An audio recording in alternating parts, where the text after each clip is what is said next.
مفتی صاحب، جب صدیق اکبر کا دور تھا اور جس طرح آج ملک پاکستان کے حالات ہیں، ہم یہ دیکھتے ہیں کہ اس لحاظ سے لا اینڈ آرڈر کی سچویشن آپ کے سامنے ہے، مہنگائی آسمان پہ ہے، غریب آدمی غریب سے غریب ترین ہوتا جا رہا ہے. لیکن اگر اسلامک لاز کو ہم نے فالو نہیں کیا، جس کی وجہ سے میں یہ سمجھتا ہوں کہ آج ہمارا یہ ہو رہا ہے، کیونکہ جس طرح جو آئین سامنے کلوزز ہمارے سامنے ہیں، ان کو اگر ہم مان کے چلتے تو ہمارے ملک میں خوشحالی آتی، لیکن ہمیں اس کو بھی چھوڑ دیا. ہم نے اسلام کو تو ویسے بھی چھوڑا ہوا ہے، اور اسلام تو ہمیں وہ اچھا لگتا ہے جو ہمارے پسند کا اسلام ہوتا ہے. تو کیا کہتے ہیں کہ ایسے تناظر میں اس دور کے جو خلفائے راشدین تھے، ان کا کیا عمل رہا ہے؟ اعوذ باللہ من الشیطان الرجیم، بسم اللہ الرحمن الرحیم، اللہم صلی علی محمد وعلی آل محمد وبارک وسلم. پروفیسر اعجاز بشیر صاحب، آپ ایک نئے پروگرام کے ساتھ میں آپ پہلی مرتبہ آپ کے ساتھ آئے ہوں. ویلکم. خلافت راشدہ کے ساتھ دور حاضر کو جو ہے نا کمپیئر کرنا، یہ تو بالکل بالکل بہت ناانصافی نہیں، بہت بڑی ناانصافی ہے، ظلم ہے. صحیح. تو وہ لوگ تھے جب جو ہے نا ان کا وصال ہوا تو وہ مقروض تھے.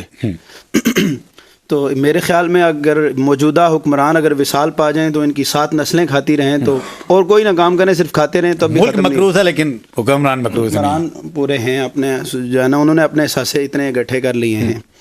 میں تو موجودہ سیاست کے حوالے سے میں یہ کہوں گا کہ الیکشن کمیشن جو فیصلہ کر رہی ہے اور الیکشن کرنے کا یہ ویسے ہی خرچہ کر رہی ہے.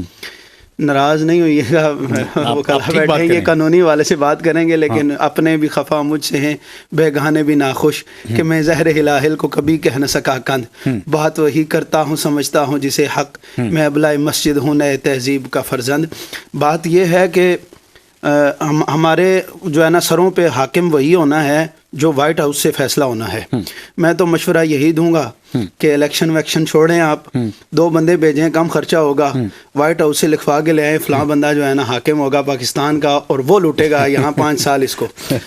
یہ ایک جو ہے نا ازرائے تفنن بات ہے، میں نے اپنا جو ہے نا دل کی جو ہے نا وہ بھڑاس نکالی ہے. فیصلہ ایسا ہی ہوتا ہے. 60 سالوں سے یا جو ہے نا 76 سالوں سے جو ہے نا صرف الیکشن کے خرچے ہو رہے ہیں اور جو ہے نا صرف الیکشن کے چرچے ہو رہے ہیں، باقی ہو کچھ نہیں الیکشن نہیں ہو رہا. وگرنہ پاکستان اسی وقت آزاد ہوا تھا جب قائد اعظم نے آزاد کیا تھا، اور اس کے وصال کے ساتھ دوبارہ اسے قید کر دیا گیا ہے.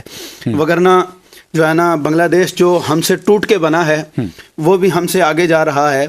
اور بات وہ ایک کسی غالباً اینکر کی ہے کہ ہم جب کسی کی حقارت بیان کرتے تھے تو ہم کہتے تھے 2 ٹکے کا بندہ ہے، تو آج 1 ٹکا جو ہے نا ہمارے روپے کو چھونے نہیں دے رہا. 1-2 سال قبل افغانستان جو ہے نا ہم سے آزاد ہوا ہے اور وہ ہم سے آگے دوڑ میں نکل گیا ہے ترقی میں. تو ہم آزاد نہیں ہیں ابھی تک. اللہ کرے یہ جو ابھی ماحول بنا ہے، لوگوں میں ایک شعور بیدار ہوا ہے، اللہ کرے یہ جو ہے نا ترقی پائے اور لوگ حقیقی آزادی کے لیے لڑیں. اقبال نے کہا تھا نا کہ میں سب کچھ دبنے کے باوجود بھی مجھے جو ہے نا امید کا ایک چراغ ہے، ذرا نم ہو تو یہ مٹی بڑی زرخیز ہے ساکی. انہیں کوئی جو ہے نا چراغ جلانے والا، تھوڑی سی لو لگ گئی ہے. بہت ساری جو ہے نا اگر پڑھے لکھے لوگ چھوڑیں، آپ دیہاتوں کے ان پڑھ بابوں کے سے آپ پوچھیں نا تو انہیں بھی پتہ چل گیا ہے کہ کھانے والا کون ہے اور لگانے والا کون ہے اور جو ہے نا اس ملک کا وفادار کون ہے. ٹھیک ہے، نام لینے کی ضرورت ہی نہیں ہے. آپ جو ہے نا کسی کا نام لیں یا نہ لیں، میں کہتا ہوں دیہات کے کسی بابے سے جا کے پوچھیں نا جو انصاف پسند ہے، جو دقیانوسی سوچ کا نہیں ہے، جس کا کی سوچ یہی ہے کہ میں نے غلام ہی رہنا ہے، ہم نے تو کچھ نہیں کرنا، وہ اس کی بات نہیں ہے. اگر کسی عام بندے سے پوچھا جائے نا، کوئی تھوڑا بہت شعور رکھنے والا انصاف پسند بندہ ہو، تو وہ آپ کو جو ہے نا واضح طور پر بتا دے گا کہ یہ لوگ چور ہیں، یہ غدار ہیں اور یہ وفادار ہیں. شاندار بات مفتی صاحب کے سامنے ہے.